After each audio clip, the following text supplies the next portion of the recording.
नमस्कार बंधुओं। सर्वप्रथम हम लोग आज 13वें अध्याय का विवेचना यहाँ प्रारंभ करेंगे। विवेचना प्रारंभ करने से पहले कृष्ण भगवान को नमस्कार है। जय श्री कृष्ण सबको, नर को, नारायण को, सरस्वती जी को और व्यास जी को नमस्कार है। समस्त ऋषि मुनियों को नमस्कार है। ब्रह्मांड की समस्त शक्तियों को नमस्कार है। और ओम श्री गुरु चरण कमलेभ्यो नमः। गुरु महाराज को नमस्कार है और गणेश जी को नमस्कार है, सरस्वती जी को नमस्कार। बंधु, ये 13वां जो अध्याय है इसका नाम है क्षेत्र क्षेत्रज्ञ विभाग योग। क्षेत्र क्षेत्रज्ञ विभाग योग में 34 श्लोक हैं, जिसमें 1 से 18 तक ज्ञान सहित क्षेत्र क्षेत्रज्ञ का विषय बतलाया गया है और 19 से 34वें श्लोक में ज्ञान सहित प्रकृति और पुरुष का विषय बतलाया गया है। बंधुओं, ये क्षेत्र क्या है? क्षेत्र बोलते हैं खेत को। खेत में जब हम किसान हल चलाता है, खाद पानी देता है, बीज डालता है, तो उसमें पौधा निकलता है, फसल होती है और उसका फल मिलता है।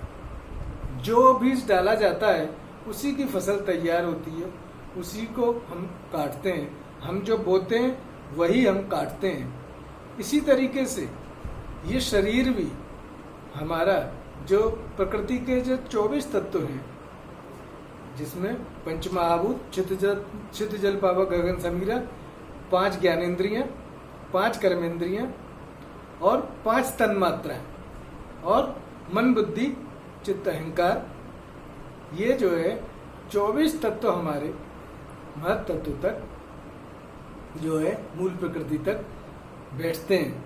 तो ये जो 24 तत्व हैं, इनसे बना हुआ है हमारा ये क्षेत्र। और क्षेत्रज्ञ किसको बोलते हैं? जो इसका स्वामी है। तो क्षेत्र का स्वामी कौन है?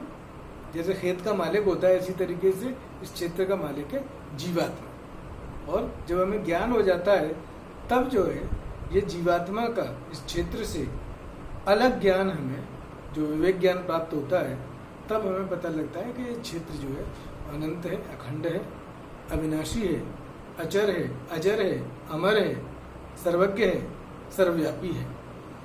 तो बंधुओं, दूसरा इसमें वर्णन किया गया है कॉज एंड इफेक्ट थ्योरी का, कार्य कारण संबंध का। जो कार्य कारण संबंध है, हमारे जो ऋषि थे वो कितने विद्वान थे और इनको ये ब्रह्मांड से ज्ञान प्राप्त हुआ।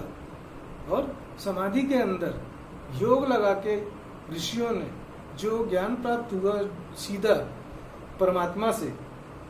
और क्या है? Cause and effect theory.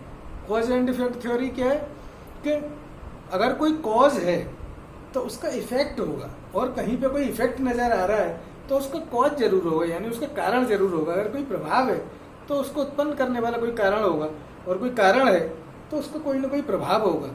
तो ये जो संसार में हम बढ़ते हैं, तो ये कर्म की थ्योरी है, कर्म विपाक का विषय है कि हम यहाँ जो कुछ भी हम संसार में कर्म करते हैं, वो सारा कर्म एक जगह संचित होता रहता है। उस कर्म का संस्कार जिस जगह संचित होता है, उस चीज को हम बोलते हैं कर्माशय, यानी कर्म का आशय, कर्म का वो भंडार होता है। तो कर्माशय में हमारा कर्म इकट्ठा होता जाता चला जाता है।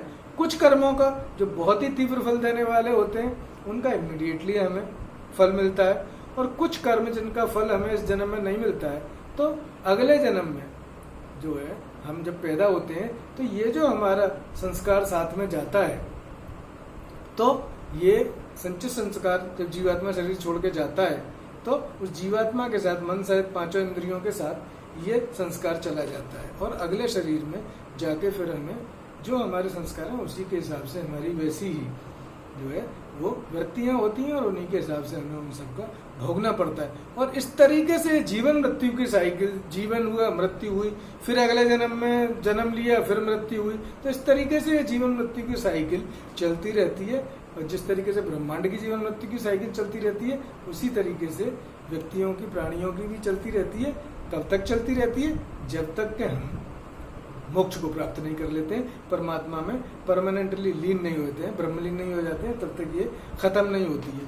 और बंधुओं, सिर्फ मनुष्य को ही ये अपने जो भाग्य को और कर्म करके भाग्य को बदलने का और मुक्त होने का सिर्फ यही एक योनि है, मनुष्य की योनि, जिसमें के व्यक्ति कर सकता है। देवता भी जो है इस चीज को नहीं बदल सकते हैं, और जो हमारे जो दूसरे प्राणी हैं वो भी नहीं कर सकते हैं। कि जैसे जानवर हैं तो जानवर भी सिर्फ उसमें भोग योनि में भोग सकते हैं, लेकिन मुक्ति को प्राप्त नहीं हो सकते हैं। कि वो ऐसे कर्म नहीं कर सकते जिनको कि वो निष्काम और ये सब कर्म करके योग लगा के वो जो है परमात्मा को प्राप्त हो जाए।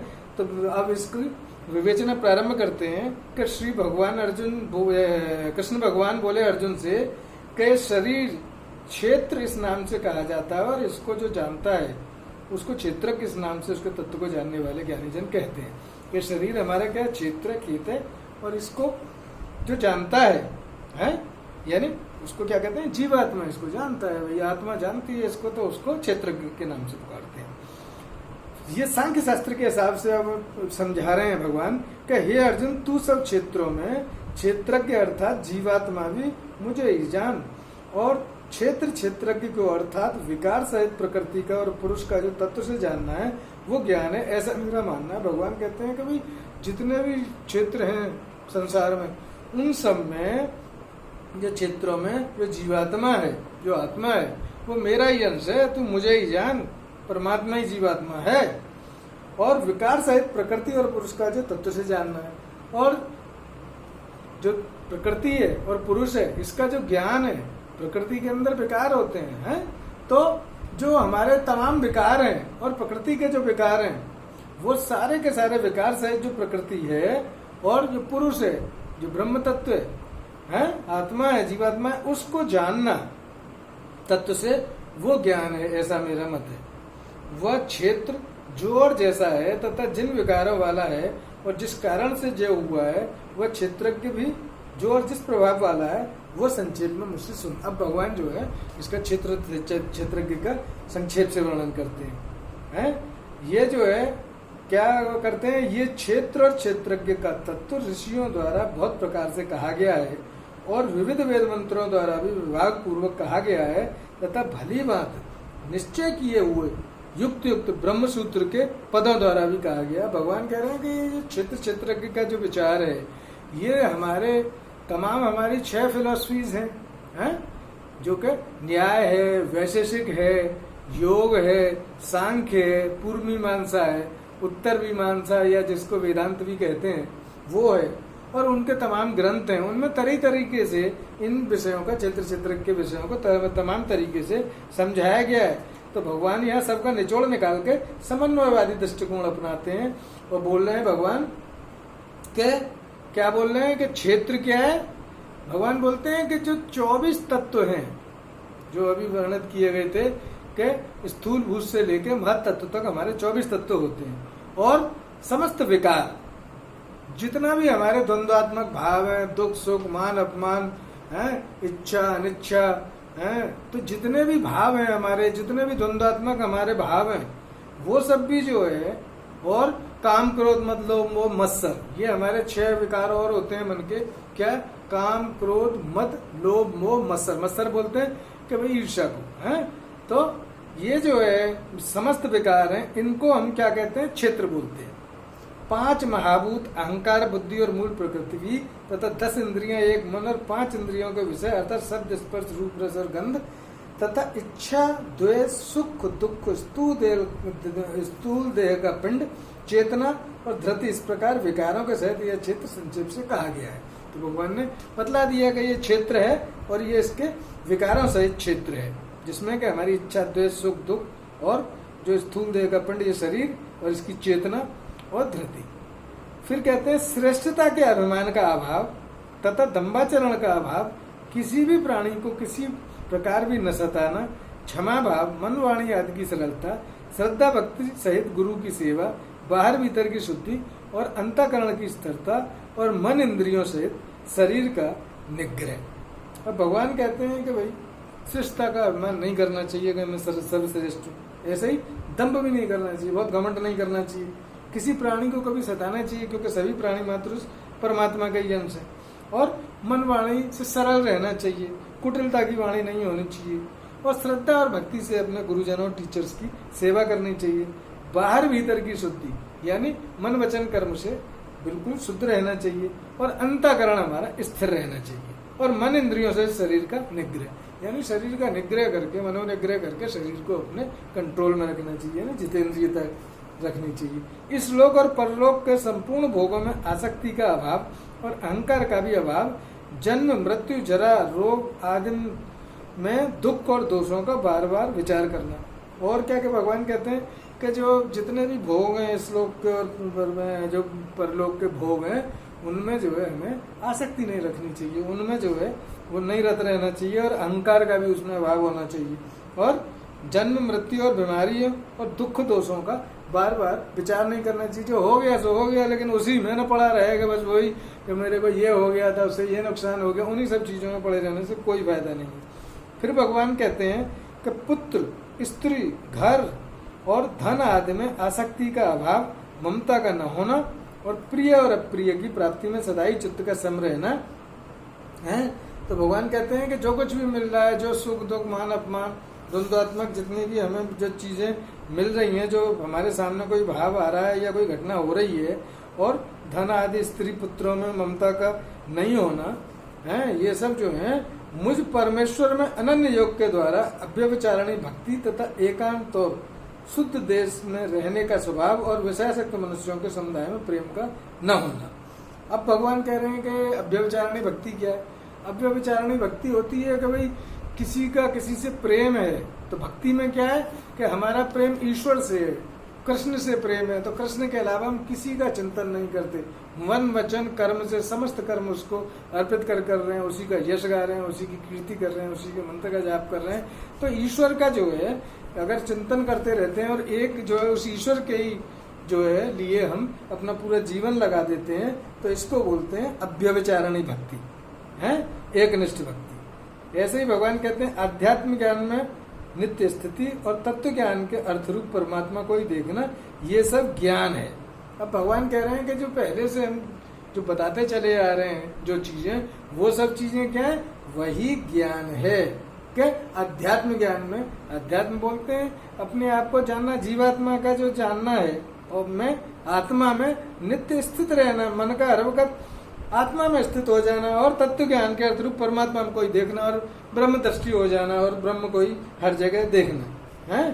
तो ये कहते हैं कि भाई ये जो है, जो आध्यात्म ज्ञान से हमें पता लगता है कि भाई ये जो है आत्मा है और ये अनात्मा है। तो जैसे आपको पता लगेगा कि भाई महत तत्व तक, जो स्थूल भूत से लेके जो पंचभूत है वहां से लेकर महत तत्व तक जो 24 तत्व हैं, ये अनात्म है, वो जो है निर्जीव है, उनमें जो है आत्मा नहीं है। और आत्मा क्या है, वो इससे परे है, इससे अलग है, यही ज्ञान है। और इसके विपरीत जो है वो अज्ञान है। फिर भगवान कहते हैं जो जानने योग्य है तथा जिसको जानकर मनुष्य परमानंद को प्राप्त होता है, उसको भली बात कहूंगा, वह अनादि वाला परम ब्रह्म न सती कहा जाता है, न असती कहा जाता है। तो भगवान कह रहे हैं कि जो चीज जाननी चाहिए वो मैं तेरे को बता रहा हूँ। क्या कहते हैं कि वो परमात्मा जो है वो सब और हाथ पैर वाला है, सब और नेत्र सिर और मुख वाला है, तथा सब और कान वाला है, क्योंकि वह संसार में सबको व्याप्त करके स्थित है। अब भगवान कह रहे हैं कि भाई वो ओमनी प्रेजेंट है और ओमनी पोटेंट है, सब तरफ उसके कान आंख मुंह इंद्रियां हैं, और वह सब संसार को व्याप्त करके स्थित है। तो ये क्या है, ये जो है भगवान का कॉज एंड डिफेक्ट है कि भगवान सबके कॉज हैं, सबका कारण है। ये सारी उत्पत्ति ईश्वर से हुई है, और ये उनका ब्रह्मांड उनका प्रभाव है। ब्रह्मांड में जो कुछ भी घटित हो रहा है वो ईश्वर के प्रभाव से घटित हो रहा है। फिर कहते हैं कि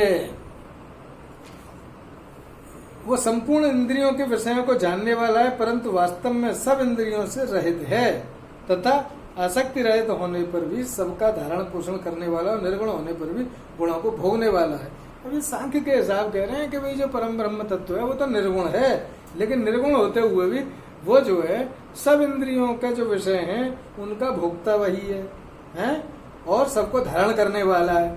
तो भोक्ता क्या है कि भोक्ता तो जो है वो आपका जो महत्तत्व है वहीं तक भोग है, लेकिन भासता है कि भाई ये जो है आत्मा भोग रहा है, लेकिन निर्गुण ब्रह्म वैसे नहीं भोगता है।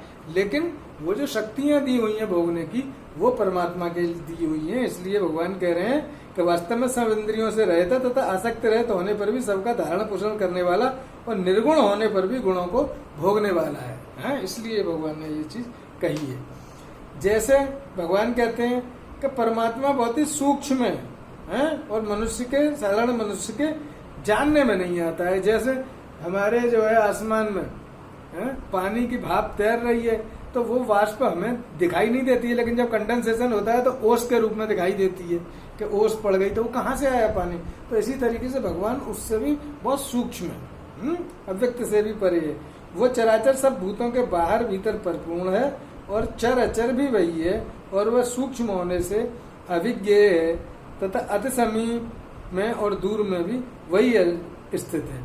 सूक्ष्म होने से वो अविज्ञेय है कि वो इतना महीन है, तो सूक्ष्म दृष्टि से वो जाना जाता है। साधारण नेत्रों से, साधारण इंद्रियों से वो जानने में नहीं आता है। और समीप भी बहुत है। कैसे है कि जब आप भक्ति करोगे, ज्ञान प्राप्त हो जाएगा, योग सिद्धि हो जाएगी, तो हृदय में दर्शन देता है, वो हमारे बहुत नजदीक है। और दूर में भी, दूर कैसे है कि जानने में नहीं आता। जब हमें अज्ञान है और समझ में नहीं आ रहा, ईश्वर का दर्शन नहीं हो रहा है, तो वो हमें बहुत दूर प्रतीत होता है। और वो सब भूतों के, समस्त ब्रह्मांड के अंदर और बाहर और ब्रह्मांड को समा के वो परमात्मा ही स्थित है।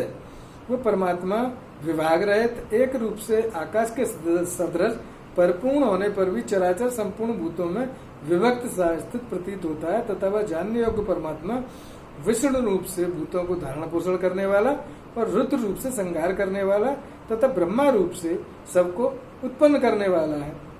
अब जिस तरीके से आकाश जो है वो आप देखिए, अलग अलग बर्तनों में आकाश दिखाई देता है कि बर्तन के अंदर अलग है, घटाकाश बोलते हैं इसको, तो घड़े के अंदर है आकाश वो अलग है, किसी बर्तन के अंदर अलग है, हमारे अंदर अलग आकाश भरा हुआ है, सबके अंदर आकाश तो अलग अलग प्रतीत होता है, लेकिन आकाश तो एक है। इसी तरीके से परमात्मा हमें सब में बटा हुआ लग रहा है, लेकिन वो बटा हुआ नहीं है, वो एक है। सूक्ष्म दृष्टि से जब दिव्य दृष्टि की प्राप्ति हो जाती है, उस दृष्टि से ये दर्शन मिलता है कि ये एक है। क्यों? क्योंकि जो हमारी स्थूल इंद्रियां हैं, ये जो है बहुत लिमिटेड है इनकी पावर, तो ये उस एकता को, ब्रह्मांडी एकता को, परमात्मा की एकता को ये नहीं देख पाती है, तो इसलिए वो दूर लगता है। अच्छा, अब कह रहे हैं वो परम ब्रह्म ज्योतियों का भी ज्योति एवं माया से अत्यंत परे कहा जाता है। वो परमात्मा बोध स्वरूप है, जानने योग्य एवं तत्व ज्ञान से प्राप्त करने योग्य है और सबके हृदय में विशेष रूप से स्थित है। अब भगवान कह रहे हैं कि भाई जो परमात्मा है वो सबकी ज्योतियों का भी ज्योति है। जितनी भी ब्रह्मांड में ज्योतियां जल रही हैं और हमारे अंदर में भी जो ज्योति जल रही है, उन सबकी ज्योतियों की भी ज्योति कौन है? परमात्मा।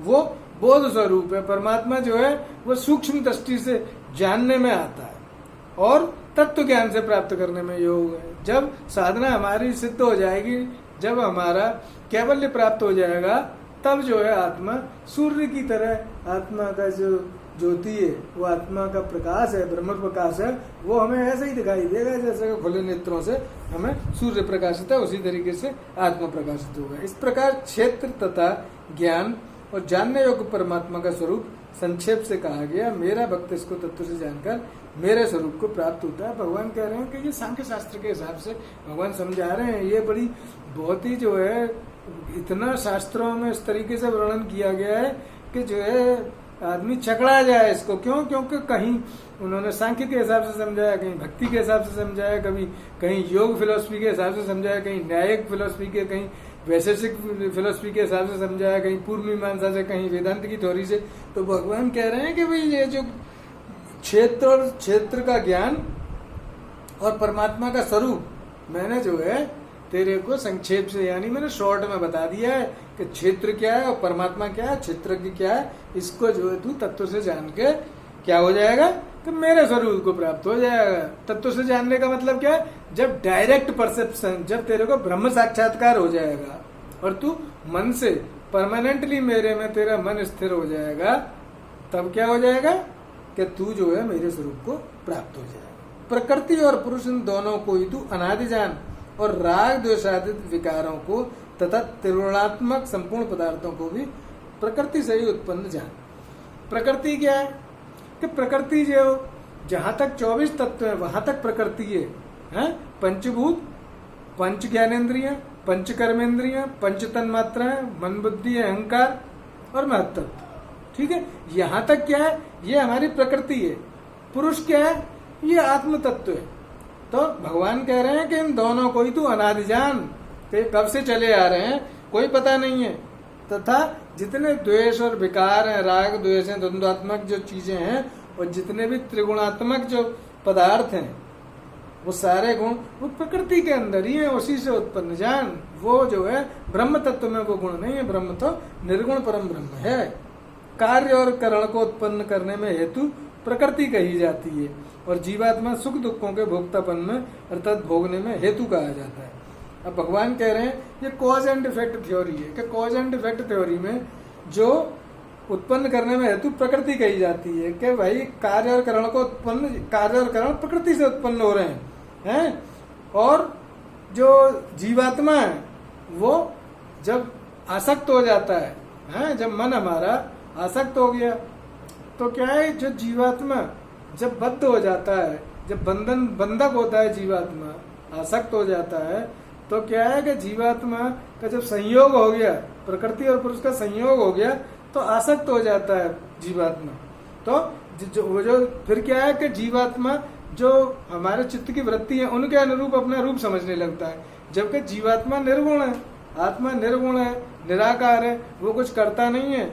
लेकिन जो आत्मा का अक्ष पड़ रहा है, जो आत्मा में जो हमारी चित्त की वृत्ति है, चित्त की वृत्ति के हिसाब से जो है आत्मा अपने को, जीवात्मा समझता रहता है कि भाई सुखी हूँ, दुखी हूँ, जो तरंग आई वैसा ही अपने आप को समझने रहता है। लेकिन विवेक ज्ञान के द्वारा ये जो अविद्याजनित संयोग है इसका नाश हो जाता है। तो भगवान कह रहे हैं कि ये जो है प्रकृति, जीवात्मा सुख दुखों के भोक्तापन में अर्थात भोगने में हेतु कहा जाता है, इसलिए जो है उस हेतु से सुख दुख प्राप्त है। प्रकृति में नियत ही पुरुष प्रकृति से उत्पन्न त्रिगुणात्मक पदार्थों को भोगता है, और इन गुणों का संग ही इस जीवात्मा को अच्छी बुरी योनियों में जन्म लेने का कारण होता है। अब जो जीवात्मा है वो जो है जब ये संयोग से, जो अज्ञान जनित संयोग से जो ग्रंथि बन गई है, इस जो है अज्ञान की ग्रंथि की वजह से ही जीवात्मा आसक्त होके और सुख दुख का उसको प्राप्ति होती है, और आसक्ति से और मायासक्त होने से वो जो है गुण कर्म विपाक के हिसाब से उसको बार बार जन्म लेना पड़ता है, फिर भोग भोगने के लिए पैदा होता है, फिर जन्म लेता है, फिर जो है वो मृत्यु होती है। इस तरीके से जीवन मृत्यु के चक्र में वो चलता रहता है। और ये जो हमारी आसक्ति है, तो जो हमारी जो